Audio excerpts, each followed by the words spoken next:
Okay, नमस्कार दोस्तों।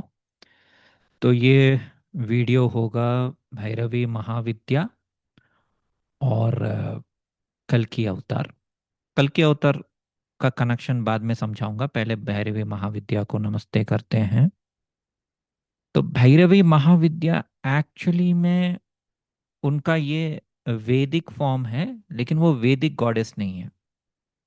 वो तांत्रिक गॉडेस हैं, महाविद्या है, तो उनका ओरिजिनल फॉर्म यही है। ओके। तो ज़्यादातर रेड वाला ही हम लेते हैं भैरवी के लिए। So you can meditate on this form. This is Bhairavi Mahavidya. Bhairavi Mahavidya का ब्यूटी यही है कि वो सबसे ब्यूटीफुल हैं, ग्रेशियस हैं, अग्नि हैं, कुंडलनी शक्ति हैं। मृत्यु का जो भय रहता है उसको निकालती हैं, पराशक्ति हैं। तो ऑब्वियसली अभी परा का क्या मेन चीज है कि परा पश्यन्ति मध्यमा वैखरी। तो परा इज अनमैनिफेस्ट, जो सूक्ष्म में से भी सूक्ष्म है।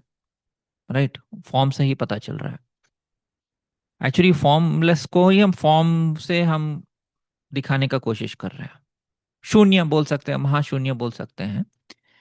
लेकिन यस, फॉर स्टडी पर्पस हम कनेक्ट करेंगे एनर्जी से कि जब वो मैनिफेस्ट होती हैं तो कौन से फॉर्म में मैनिफेस्ट होती हैं।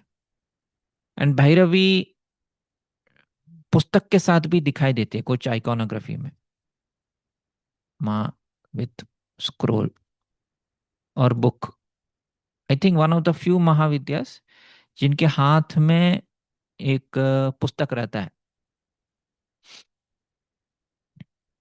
हम्म। भैरवी महाविद्या एक जगह मैंने देखा था, मुझे अभी याद नहीं आ रहा है। हाँ, शायद ये है। Open image in new tab. Instagram ले गया। Okay. Mahavidya goddess Devi Bhairavi is the fierce and fiery embodiment of primordial शक्ति, करेज, डिसिप्लिन, ट्रांसफॉर्मेशन, स्पिरिचुअल पावर, ये सब है। तो उनके हाथ में आप पीछे देख सकते हैं कि ये स्क्रोल बोलते हैं, लेकिन हाँ, उस जमाने में पहले के जमाने में ताड़पत्र में लिखते थे, राइट। ताड़पत्र या जैसे चिदम्बरम में भी लिखा गया है, राइट। ताम्रपोती भी बोलते हैं, दैट इज कॉपर प्लेट। तो इसलिए वैसे दिखाया जाता था। बुक तो मॉडर्न इंटरप्रिटेशन है, राइट। तो यस, लेट मी इसको मैं क्लोज करता हूँ। ये मैं कुछ वीडियोस बना रहा था गूगल फ्लो में, आपको बता रहा था ना कल। सो इसी फॉर्म पे आपको ध्यान देना होगा। ओके। ऑफ कोर्स भैरवी माता का जो वैदिक वे से उनका चित्र दिखाया जाता वो भी अच्छा है। Of course easy for visualization. हाँ। तो आप देख सकते हैं, देखिए चंद्रमा है, ये देखिए स्क्रोल है, बुक है। ओके। बाकी चीज़ें आप खुद गूगल कर लीजिएगा। और ये फिगर हर समय रहता है, स्नेक ईटिंग या portal dimension. This was there in मेरा दूसरा वीडियो में भी बता रहा, भुवनेश्वरी माँ का।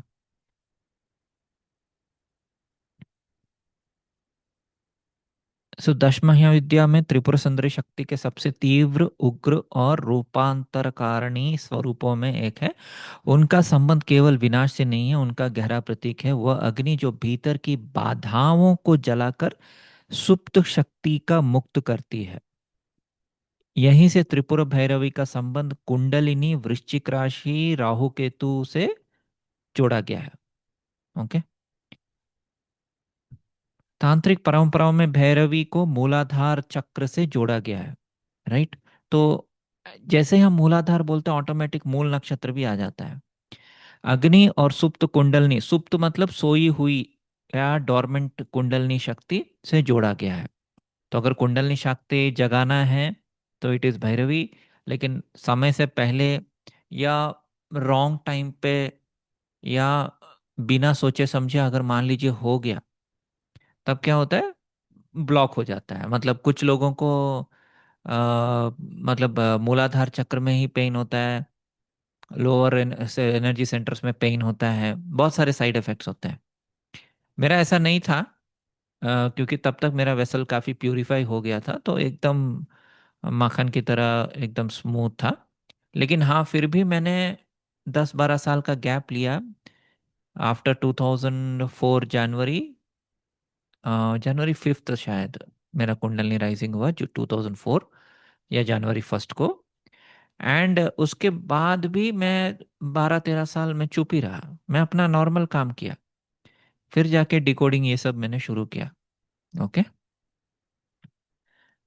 भैरवी मूल की अग्नि है, कुंडलनी मैंने अभी बताया, भैरवी यंत्र।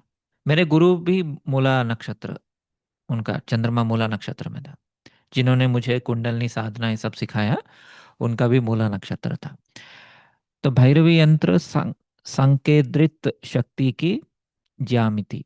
यंत्र केवल किसी देवी का चिन्ह नहीं, वो देवी की शक्ति का ज्यामिति के माध्यम से व्यक्त करने वाला प्रतीकात्मक शरीर है।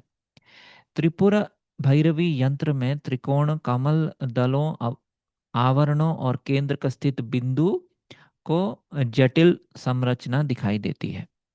ओके। अधोमुखी त्रिकोण यानी डाउनवर्ड ट्रायंगल तांत्रिक प्रतीकावाद में शक्ति, योनि और सृजनात्मक प्रकृति से जुड़ा हुआ है। हर समय आप याद रखिएगा, जब भी हम महाविद्या को याद करते हैं तो डाउनवर्ड ट्रायंगल है। अगर अपवर्ड त्रिकोण है तब वो पुरुष शक्ति है। पुरुष फिर भी शक्ति नहीं है, पुरुष इज लाइक शिव, चेतना। एंड डाउनवर्ड ये शक्ति है, मतलब पूरा संसार है, हम ऐसे बोल सकते हैं। ओके। बहुलता, संकेंद्रण, बिंदु, और फिर बिंदु के बाहर बिंदु, विस्तार, सृष्टि। हाँ, पूरा सृष्टि है। तो मैं हर समय ऐसे कॉम्प्लेक्स कॉन्सेप्ट्स को थोड़ा सिंपल समझाने का कोशिश करता हूँ। कुंडलनी को सर्प के रूप में दिखाने का कारण भी अत्यंत महत्वपूर्ण है। कुंडली कुंडली मरा हुआ सर्प संकुचित शक्ति का प्रतीक है। जागृत होकर ऊपर उठता हुआ सर्प मुक्त होती हुई शक्ति का प्रतीक बन जाता है। ओके। ये आप एक्चुअली 14 वर्ल्ड्स में भी देख सकते हैं, जैसे महाविष्णु, एंड उस इमेजरी में भी देख सकते हैं, लेकिन ये सब तंत्र से आता है basically. Tantra is the basic. Okay. It is predating Vedas, Vedic system से भी पुराना है तंत्र।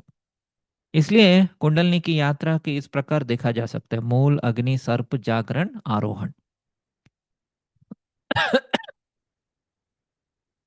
देखते हैं, कुछ मैसेज आ रहा है, 1 सेकेंड।